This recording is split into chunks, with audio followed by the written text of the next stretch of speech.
wondered if you're earning what you're truly worth? Maybe you're thinking about making a career move but aren't sure which industries are booming right now. Well, today we're diving deep into the world of lucrative careers, where the serious money is being made in Australia and how you can get a slice of the pie. That's all coming up on this episode of Money and a Good Life.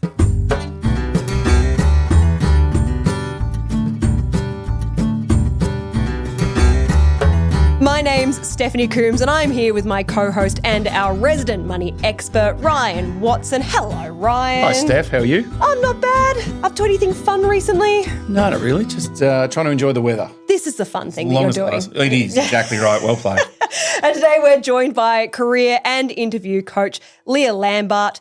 Leah is the director of Relaunch Me and has spent years helping professionals navigate career changes, salary negotiations, and job market trends. Leah, welcome to the podcast. Thanks, Steph. Thank you for having me. Look, you have a really interesting career yourself, and I think that's probably a good place to start. So tell me a little bit about your professional history. Yes, well, my career, it's probably been a bit of a squiggly career. Like many people, finished school, had no idea what I wanted to do. My mother gave me some advice and said, "You're great at maths, why don't you be an accountant?" For some reason, I went along with that plan. Ended up studying commerce, majored in accounting, found myself working in taxation at KPMG, which is one of the big four firms.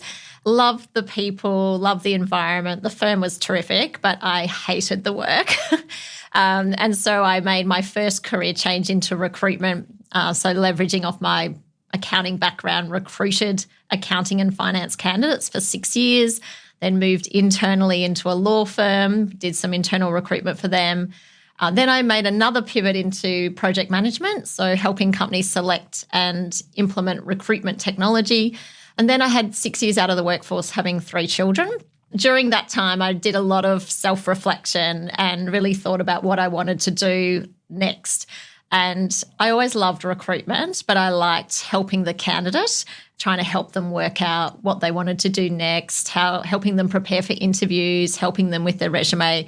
And unfortunately, in recruitment, you don't really get paid for that part unless you get them placed in a job. And so then I stumbled across career development and went back and did postgraduate study in careers and started my business over 10 years ago now, Relaunch Me. So originally thinking I would try and help women like myself relaunch their careers after having children. But funnily enough, I have often men in their 60s who ring me and say, "I think I'm in need of a relaunch." So wasn't quite my target market at the time, but we now work with everyone, school leavers and above, and helping people with career coaching, interview coaching, resume writing, and some leadership coaching as well. And it's an interesting journey, Leah, because reading your bio coming into today, it's like this career found you. I think they were your words. Yeah, look, when I think back, I feel like this is definitely what I was meant to do, and I was always interested. I even remember when I was in about year 9 stumbling across a book it was the Enneagram, which I'm not sure it's like a personality type theory. And I remember being so intrigued in this book, and I actually went and bought a copy of it. And I think it's the only book I ever bought in high school that I didn't have to read for school. But I had this real interest in personality types and what we're meant to do. And I remember that really resonated with me at the time. And now it's what I talk about with my clients every day. You know, it's really interesting for someone who now thinks very deeply about careers and what people are supposed to do. Your first career sounds like it wasn't entirely a choice that you made yourself. And work is so much of what we do. But it's funny how just someone saying something like you should be an accountant can actually define your path, and you don't necessarily at any point have a say in that. It's only later on reflection you're like, oh, how did I get here? Well, I put it down to I grew up in a little country town, but I went to boarding school, great school, but at that time we had no career guidance at school. And my parents had both left school when they were 16. They didn't really know what advice to give me. So I put it down to not having career guidance at school, not doing enough research. Had I gone and spoken to accountants, actually read some position descriptions, I might have figured out that it wasn't exactly what I wanted to do. But I just kind of blindly went into it, hoping it would all work out. So I think if anyone's out there, go and get some career guidance and do your research. Go and talk to people about the careers you're thinking of, and you might find it's not quite what you think it is. I think that that's such a common story, though. People end up blindly in careers. They fall into something, but they've never really sort of examined or thought deeply about what it means to do that job. Do you find that a lot with the clients you deal with? Every day. I mean, a lot of people didn't get career guidance at school and made similar decisions to me based on the well-meaning intentions of parents or friends, or they did what was popular at the time, what their friends were doing. It's all about knowing yourself and knowing what your natural strengths are and what energizes you. So, yes, I was good at maths, but it wasn't what energized me, and it wasn't probably a natural strength. What I loved was relationship building and socializing, and it was more the people skills that are my strengths. Yeah, and I can relate, Leah, because I think to myself when I finished school, Steph, and I didn't have a lot of guidance, wasn't sure what I wanted to do, but I knew I didn't want to get a full-time job. So I did commerce at Deakin and then got a job in Melbourne with a super trust, but it was all about how do I get into financial services. What drew me to financial planning was I thought if I could make money for other people, I could do that for myself. It's turned out now that, how do we grow the people that we work with and really help clients live the life they want? So it's interesting the journey you start and then where it also takes you as well. So, yeah, I can definitely understand. That's funny because I always think of you as someone who's got like a really clear set path. Like it looks like you knew where you were going and you just forged through. And you got there. No, certainly not. I did enjoy university because it was probably supposed to be 8 contact hours a week, and there was a pub close. So probably lost some direction with that. Then found it again, Steph, in the interest of honesty. As we all do. Yeah, I'm like my beginning of my career, I did a TV production degree, and my family works in TV and film, and I was like, well, I've seen what that looks like and I know what that looks like, and that looks like a really good career. Did that for 3 years. My first job was tremendously bad. Oh my God. I was a production assistant with this production company. I was just treated so badly there. And I had just spent 3 years on this career, and I realised I was a production assistant, which would put me on a fast track to be a production manager, which I could only have hated more than what I was doing. And it put me into this utter tailspin. Because I was like, oh, what? I've just wasted 3 years of my life.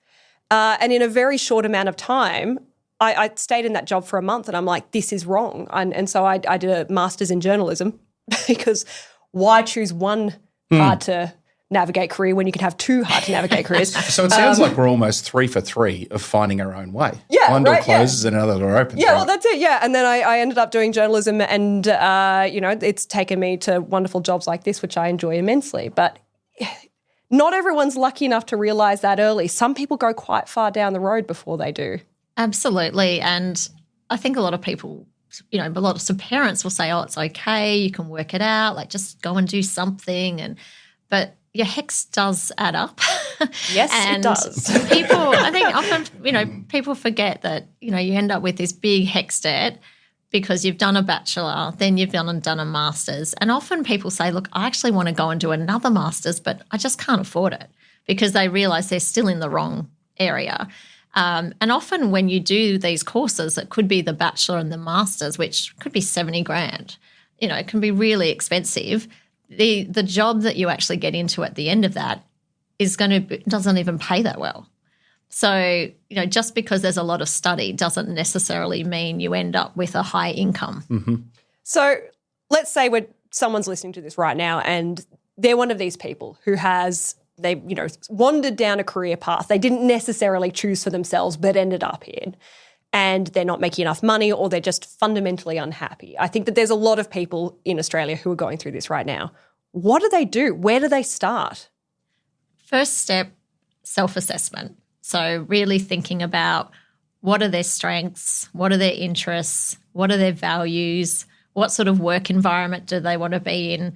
So the work we do with clients, that's the first step. So often that might involve doing some career assessments, which helps draw out that information. And then it's thinking, well, why aren't they happy? Mm-hmm. Is it, like me, the work? Or is it the work environment? Is the industry or the organisation not aligned to their personal values? So there can be a whole number of reasons, Sometimes it's a combination of those reasons. Once you work that out, then you can work out, well, if this isn't right for me, what else out there is going to suit me better? Yeah. And so, Leah, you help take them out of the mindset that I need this job, I've got a mortgage to pay, life's practicalities, and we don't get too far away from that, but it's really what they like, what they don't like, and what they really do like, and we'll get back to needs and wants, income and the like in time. Well, that's right. Sometimes the first thing is working out, well, do they actually need a career change or is it just a job change? Okay. It might turn out that the actual work they're doing, they still really enjoy. It's just they don't like the people or the environment isn't the right fit. So maybe they could go and do a similar job. So, for example, they might be in marketing in a bank and they feel a bit lost. They feel directionally not they're just a number as opposed to potentially making real impact. Yeah, or not feeling that it's aligned to their personal values, for example. It doesn't mean they need to give up marketing. Maybe they could go and do marketing in healthcare or for a not-for-profit, so that they're still doing the same, using the same skills, but in an industry or an organisation that's more aligned to their values. So I think sometimes it's working out, well, do you actually need a job change or a career change? Interesting. Once you do that self-assessment, the next step is research. So it might be coming up with a short list of careers that we think will suit them and things they're interested in. And then it's going and doing research, whether it's looking at jobs on Seek, ideally speaking to people who are doing that work. LinkedIn is a great research platform. And then finding some little career experiments to test their ideas. What's a career experiment? So a career experiment might be doing some work experience or job shadowing. Obviously at school, there's still year 10 sort of work experience. Adult work experience is great as well. And that might be saying, I'm thinking of real estate. Who do I know in real estate? Could I go and job shadow you for a day? I love that as a concept. That's great. Yeah. You get to try before you buy. Yeah, and you might actually be useful, unlike every year 10 work experience kid I've ever had to deal with ever. Yeah. Is there anything worse than a year 10 work experience I just kid? worked at McDonald's for the week to get paid where I was already working. That so tracks for you. That's it. But yeah, usually it's like, I don't know, can you staple these documents that don't need to be stapled for me? Can you do that for 4 hours while I do my Can you stay out of my – basically it's can you stay out of my Yeah, way? no, I should be more generous. I'm always nice to them, but oh, God, they're work experience. Like, and when they're in university, they're a bit more useful. But year 10 – but I am. Sorry to all those year 10s listening to the podcast. Look, you're probably right. Probably that work experience comes too early. We should be doing work. And look, I think, some of the university courses you get to do placements. So I've worked with students who are doing high school teaching or teaching, for example. They get to their first or second placement and realise, actually, this isn't for me. And so at least they know then, rather than waiting to the end of the degree and then getting their first job and going, this isn't for me. So career experiments, it could be going and doing, if you are thinking of being, let's say, I don't know, a florist, okay? Maybe before you sign up to a TAFE course, you go and do a 2-hour course at a floristry shop on a weekend to see if you've got some natural ability and to see if you enjoy it. And then that might turn into a bigger experiment, which is a weekend course.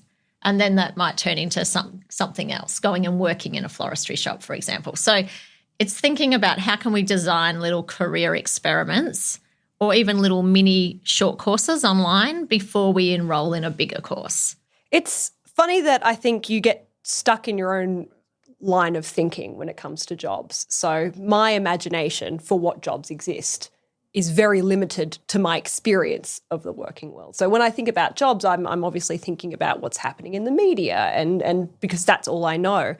It must help someone when there's an outside source giving them all this information about other possible careers they hadn't even thought about. Have you found that? Yeah, look, I think definitely that's the benefit of working with a career coach, that we work with people across all industries. So you see a lot over 10 years, a lot of different, I'm still learning about different careers every day, which is why I love my job. It's interesting. Working with a career coach, they can give you some ideas where you can either leverage off your skill set or your industry experience. Yeah.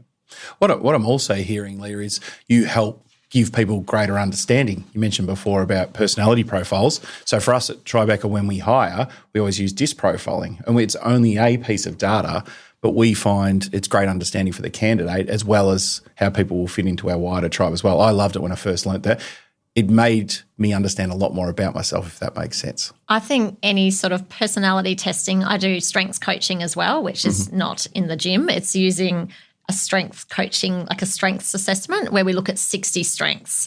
And for people to understand what their strengths are, it's great for you, for recruitment, to think about, is this person, how are they going to fit into the team? And as a manager, how can you make the most of those strengths rather than focusing on their weaknesses? Yeah, and at times whether we overuse our strengths, like I know a couple of the key ones for me, belief is probably, it can be overused for me, and it's a strength, but I lack explanation. So I know I can focus on one as opposed to the other. So belief's important as a CEO, but explaining why, the way things are. So it gave me great insight. Yeah, that's so interesting because sometimes like you need someone who will just forge ahead, but you also need occasionally a skeptic who's going to attack it from the other side. This is actually because this is what I do. I'm the one who'll sort of attack an idea from a lot of ends, but you need the counterbalance of the person who really believes that it will just happen, because with both of them it will. Well, we know, like for at Tribeca, our COO Tash, she's very level across the D, I, S, and C, and we can go into that another time. But in terms of dominance and extrovert, introvert, patience, and then detail, and there's obviously a lot more to it. Then our head of advice, he's a critical thinker. So he can use critical thinking from a growth mindset point of view or a fixed mindset point of view. And so we continue to use this language and grow people that way. And how do we play more to their strengths in the positive sense? Money is obviously a big part of why we go to work, right? And we're not always necessarily earning what we should be earning. There are people who end up maybe not getting paid as much. They've been at the company too long. How do you know if your salary is worthy of your skills, let's say? Yeah, look, great question, Steph. I think a lot of people don't know what their worth is. There are some great resources out there that people can use. So I think, first of all, if you can speak with recruiters who specialise, recruiters tend to work by industry specialisation. So they might be a specialist in sales or marketing or accounting or finance. And so they recruit people probably from all levels in that specialisation. So recruiters are out there speaking to clients every day. They know exactly what they're prepared to pay, and what if you're working for an organisation, what your competitors are paying. So I think building some good relationships with recruiters is a great idea. A lot of the recruitment firms also put out salary guides every year. So some of the big ones like Hayes, Robert Half, they will produce an annual salary guide, and it will be, some of them are like 60 pages long. So it has salaries across that industry at different levels and across different cities. So that's a good range. On Seek, you can also go into the career advice section and see whether what you're earning is, sort of in the range of what other people are earning, and Seek's collecting that data all the time from the job ads. Do you find, as a rule or philosophically, Leah, that people struggle to believe or understand their own value anyway? And then obviously that leads to income, but just that internal belief about the value that they provide and then defining it. Yeah, particularly when it comes to salary negotiations.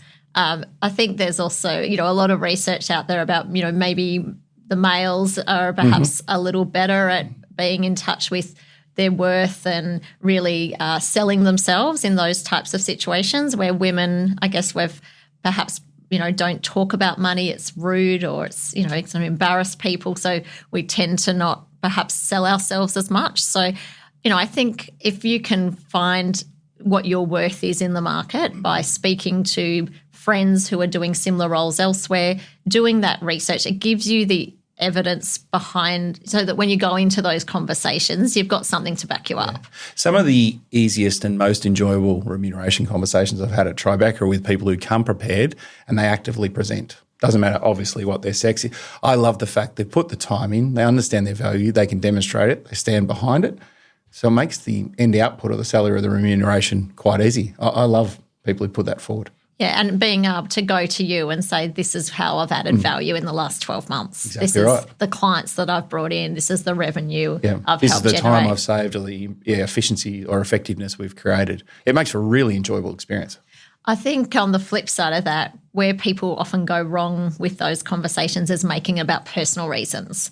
So I don't know if you've it's a great point because, personal reasons largely wash over me, Leah, if I'm really honest. Like my rent's gone up. Yeah, I've got a sick dog. Yeah, it's like, yep. Or, I've now have to, buy a new car. Like, unfortunately, yes, cost of living is high, but they're not the reasons you should be giving when you're trying to negotiate a salary increase. It's a really good point. It's almost those conversations, when it leads with that, it's the opposite. It really turns me off. It's not focused on the business and what it needs. So, yes. When I was managing staff, obviously, I would have these conversations every now and then.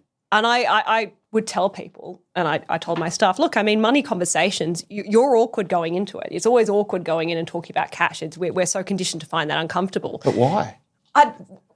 Great. Because I don't know why. I love it. Well, you're in the right profession.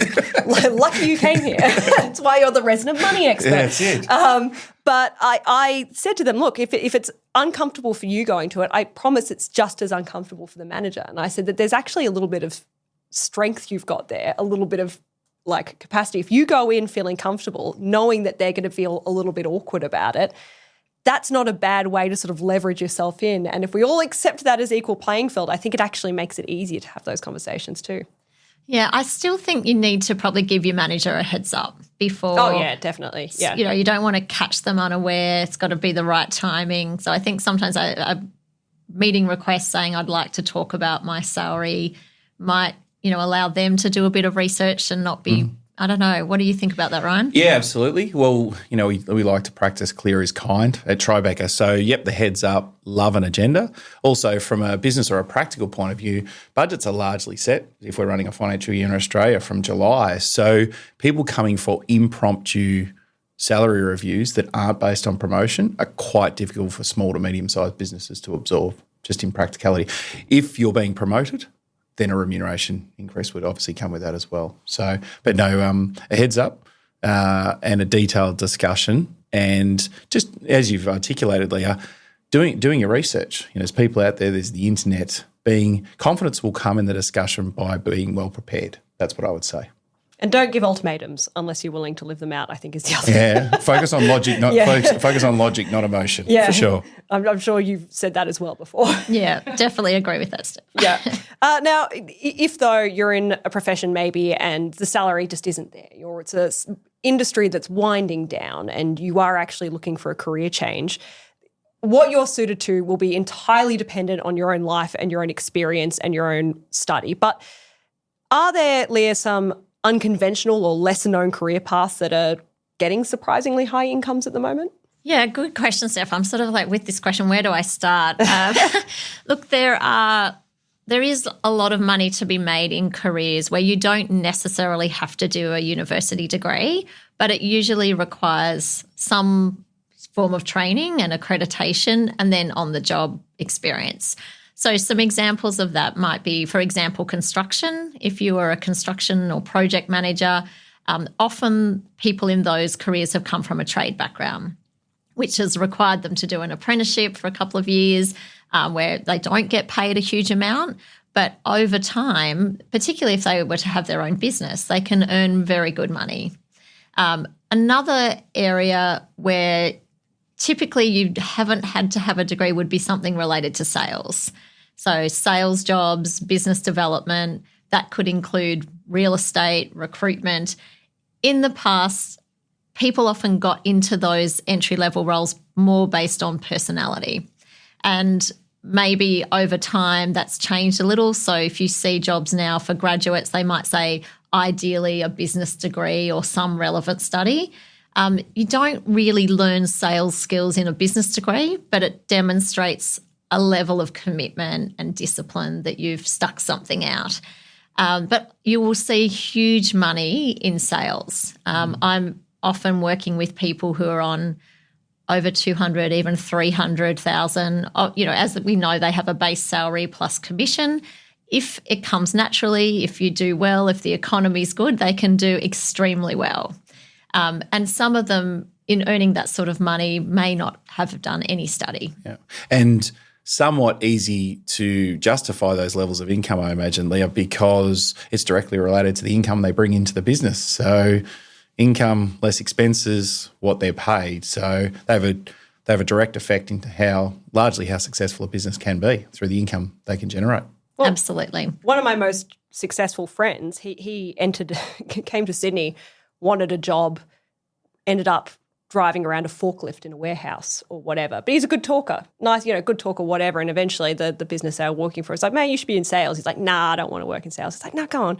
Finish, do this for a couple of months, then come join us in sales. Like, oh, okay, whatever. Anyway, he's selling tractors now and he's making absurd money, went through business development, turned out he was excellent at it, travels around, just this sort of like easygoing, lackadaisical guy who managed to just find his niche. Well, you think about incredible. I imagine the price of your average tractor. That's the thing. And if you're getting the 2% commission or whatever he is on farm machinery that's, being imported en masse from China. Yeah. Yep. Yep. That was well played, sir. Well played. And I was like, well, that was the most fortuitous forklift job that was ever had. Well, The career progression on that one was pretty good. Yeah, if you can get your foot in the door and get noticed, these opportunities once you're internal can open up. I had a meeting with a lady the other day. She's a Melbourne girl, but ended up in the UK. And she went to the UK for a temp job, started a temp job for 2 weeks in an insurance company. She's now been in insurance for 20 years and is absolutely killing it. And she's in underwriting. I think she is an expert in like Navy ships and cargo ships and the hull of the ship and everything in the hull. And she's developed this huge business, but it all came out of a 2-week temp job. And she got noticed and asked to stay on. So sometimes people can be lucky.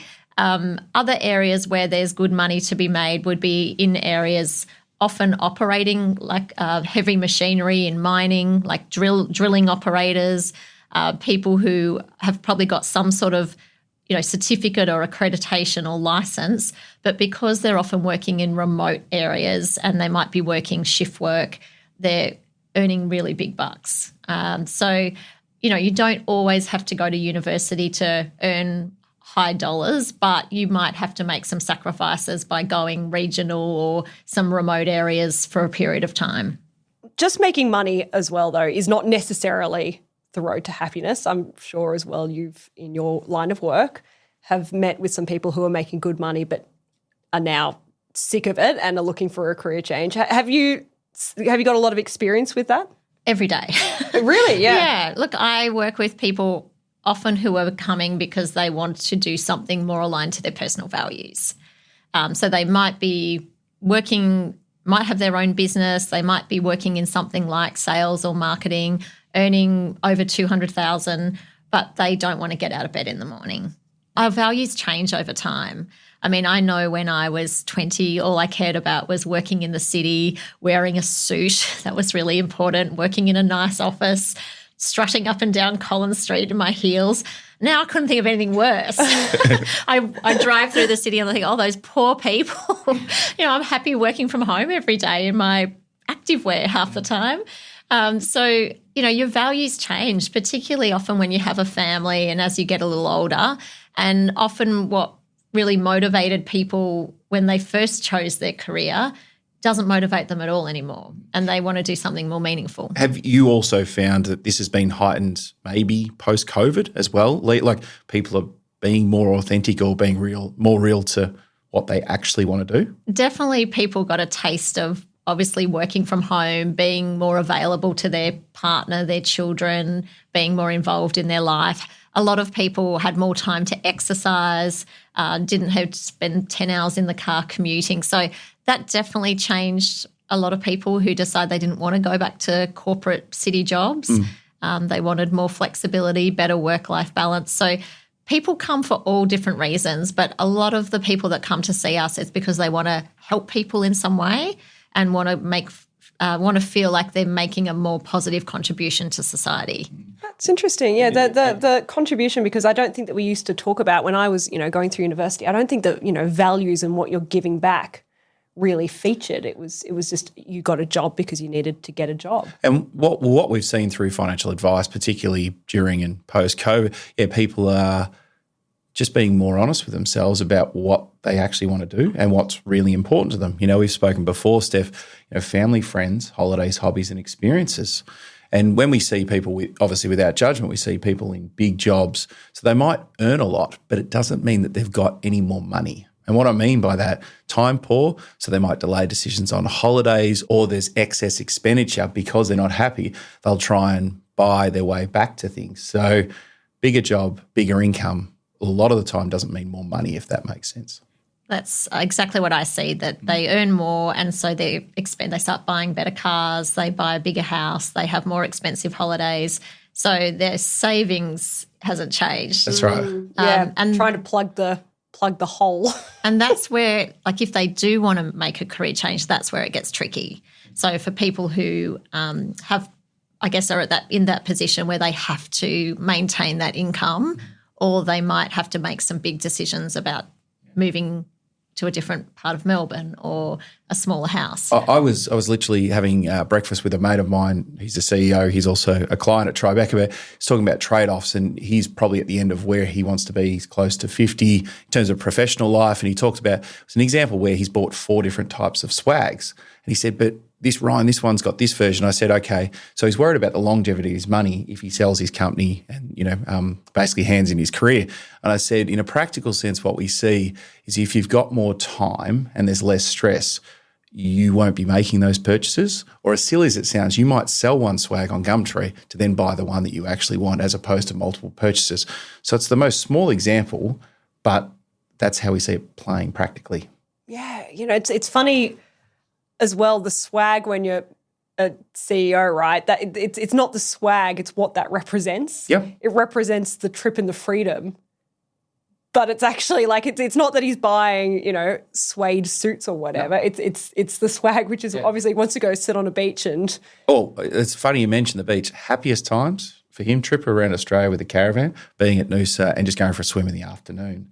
Now, the trade-off, or what he's trying to understand, is that if they go and do that, or maybe stay up there for a year, is it going to be the same life experience? So this is all part of as well in terms of what Leah does, in terms of what we do at Tribeca as well, as helping clients get true to what's really important to them.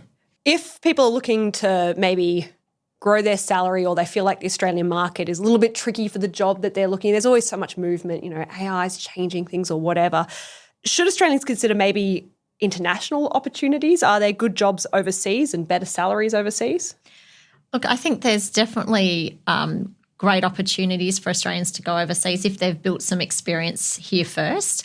We see many people going to Hong Kong, Singapore, Dubai. Some people are able to work in the US, the UK, if they've got certain passports, Switzerland. Often there is a trade-off. They might earn more, but the cost of living might be higher. Obviously, there's some tax savings in some of those countries as well, which can really benefit people, and obviously more global opportunities. However, I think people also need to be aware that often expats do find it a little tricky to integrate back into the job market here, particularly if they've been away for a long time. And it can often take a lot longer than they expect.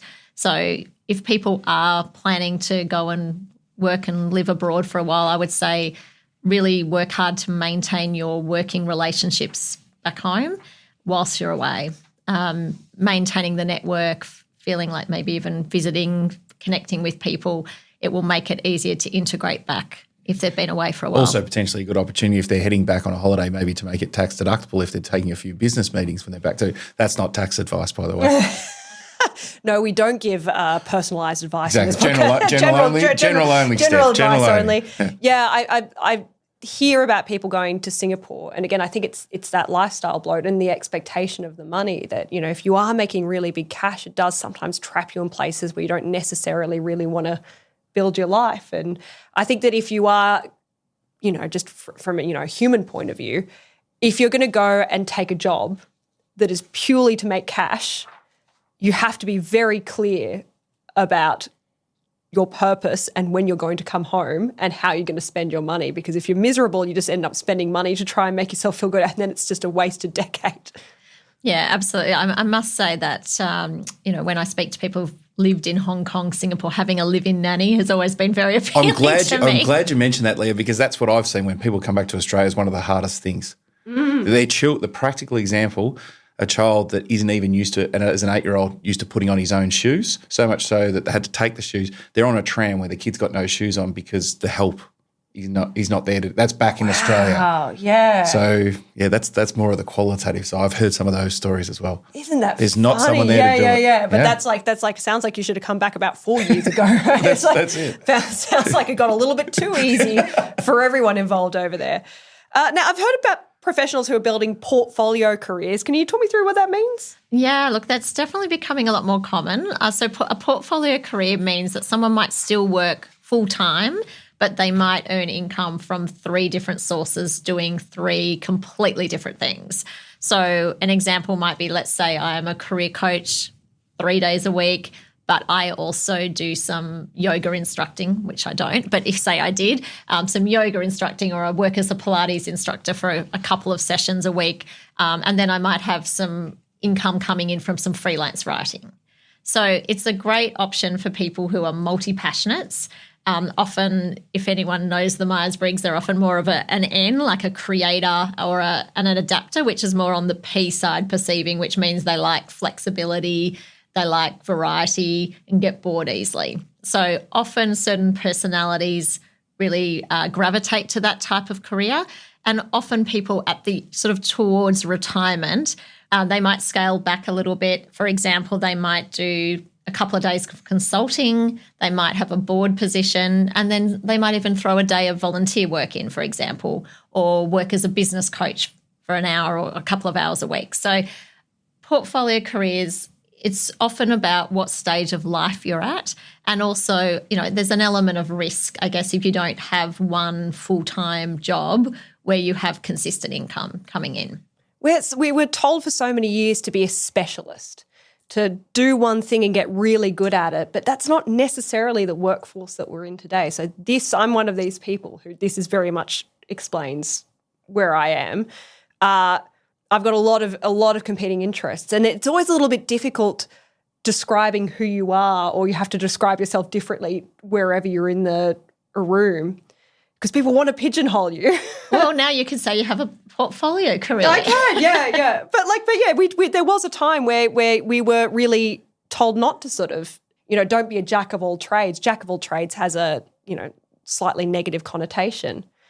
But it's interesting. There is more of this, isn't there? Absolutely. And you will see it if you look on LinkedIn. People in the past might have just had their main corporate job on there and they kept the other things quiet, where now you'll see, environmental scientists, coach and writer. It's almost like there's 3 or 4 slashes in the heading in terms of what their career, what they do. Yeah. And so they now sort of really own that and say, like, I have a portfolio career, part of the week I do this, then this is the other part. And they'll actually talk about that in the about section of their LinkedIn. So, look, I often say to people, if they're interested in that, see if you can maybe scale back your current job. Not possible for everyone, but maybe you can scale back to 4 days or even 3 days a week, and then you might build a side hustle on the side or add something slowly that might build up over time. I find this is good because it future-proofs you. Because again, like if you'd asked me 5 years ago, could a computer ever write as well as a person, I would have scoffed. I would have said that writing is one of the most future-proof careers because it's so intimately human.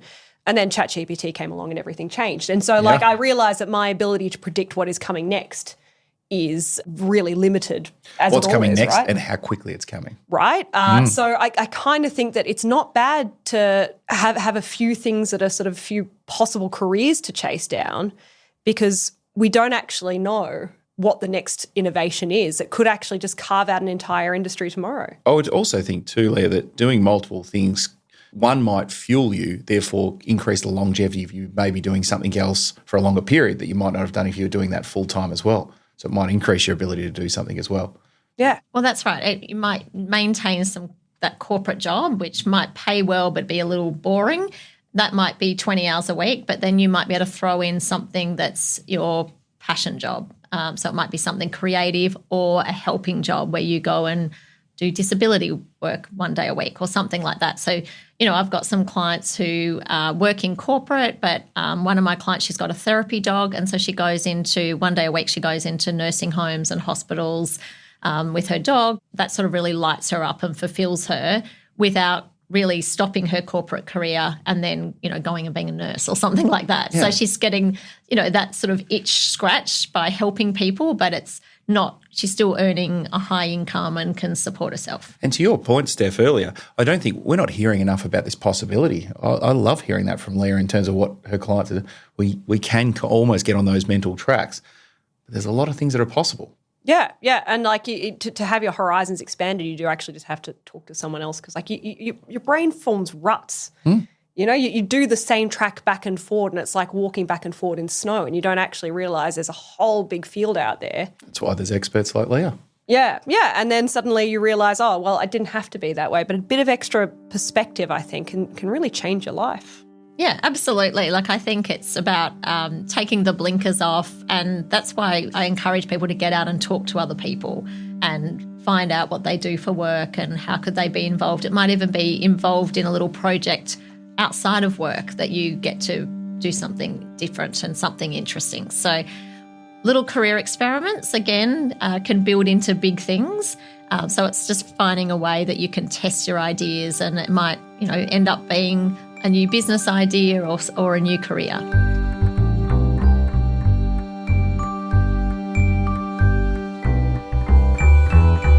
Well, if you're considering a career change, there's lots of information there to get your head around. And if you found this conversation helpful, please do make sure you follow Money and a Good Life so you never miss an episode. Thank you again to Leah for sharing all of her expertise, and we'll see you again next time.